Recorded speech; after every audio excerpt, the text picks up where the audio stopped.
নমস্কার। রুদ্রনাথের পথের দ্বিতীয় পর্ব নিয়ে চলে এসেছি আবার। দিল্লি থেকে শতাব্দী ধরে সন্ধ্যাবেলা আমরা নামলাম হরিদ্বার স্টেশনে, যাকে বলা হয় দেবতাদের প্রবেশদ্বার। পুরাণ অনুসারে এই হরিদ্বার সেই 4টি স্থানের মধ্যে একটি, যেখানে সমুদ্র মন্থনের পর গরুরের হাত থেকে দুর্ঘটনাক্রমে অমৃত ছড়িয়ে পড়েছিল।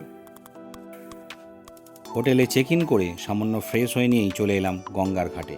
এখানেই দেবী গঙ্গা ভগবান শিবের জটা থেকে মুক্তি পেয়ে পৃথিবীতে নেমেছিলেন।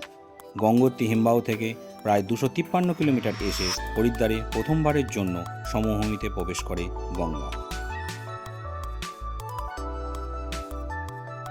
পরের দিন সকালে প্রাতরাশের পর গাড়ি ছাড়ল। আজ আমাদের গন্তব্য সাগরগ্রাম, যেখান থেকে আমাদের রুদ্রনাথ ট্রেকিং শুরু হবে।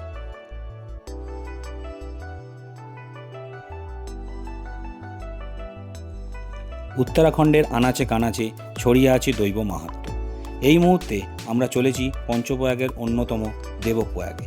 নিষ্ঠাবান হিন্দু দরিদ্র ব্রাহ্মণ ঋষি দেব শর্মা এই স্থানে কঠোর তপস্যা করেছিলেন এবং বিষ্ণুর আশীর্বাদ পেয়েছিলেন। তার নাম অনুসারে এই স্থানের নাম দেবপ্রয়াগ। অলকানন্দা এবং ভাগীরথী নদীর ঐশ্বরিক সঙ্গমের ফলে গঙ্গার জন্ম হয়, যে কারণে এই স্থান অত্যন্ত পবিত্র।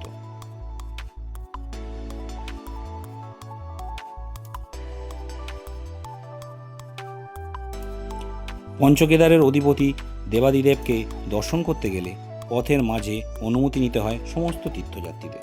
ভাবছেন তো কার অনুমতি? অলকানন্দার তীরে অধিষ্ঠিত মা ধারী দেবীর, যাকে গার্জিয়ান অ্যাঞ্জেল অফ উত্তরাখণ্ড বলা হয়। এটি অন্যতম শাক্তপীঠ।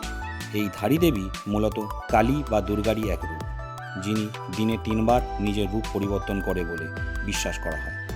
সকালে মেয়ে, দুপুরে কুমারী এবং রাতে বৃদ্ধা মহিলার রূপে আবির্ভূত হন। চলুন, চলে এসেছি মন্দিরে। গর্ভ গিয়ে ক্যামেরার অনুমতি ছিল না।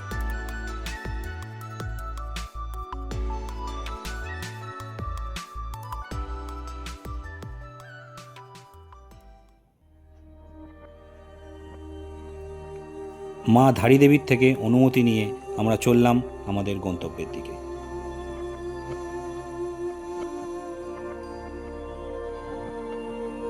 ধারী দেবী দর্শন সেরে প্রায় ঘন্টা 5 সফরের পর আমরা উপস্থিত হলাম সাগরগ্রামে। তখন সন্ধ্যা নেমেছে পাহাড়ের কোলে, প্রচণ্ড ক্লান্ত প্রত্যেকে। তাই আজকের ভ্লগ এখানেই শেষ করলাম। দেখা হবে পরের পর্বে। হর হর মহাদেব।